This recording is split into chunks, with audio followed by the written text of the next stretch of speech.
வணக்கம் நண்பர்களே. ஒரு ஊரில் வயதான ஒருவர் இறந்து விட்டார். வீட்டில் உடலை அடக்கம் செய்ய ஏற்பாடு நடக்கிறது. அந்த வீட்டிற்கு ஒருவர் வருகிறார். மரணமடைந்த இவர், என் நண்பர் எனக்கு 10 லட்சம் பணம் தர வேண்டும், பணம் தந்தால்தான் உடலை எடுக்க அனுமதிப்பேன் என்கிறார். விவாதங்கள் நடக்கிறது.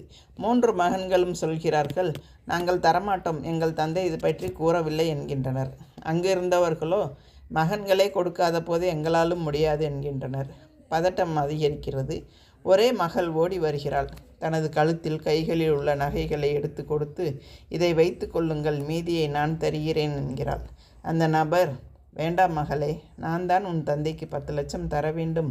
உன் தகப்பனார் தனது மறைவுக்கு பின் உண்மையில் என்னை யார் நேசிக்கிறார்களோ என்று அறிந்து அவர்களிடம் கொடுக்க சொன்னார்.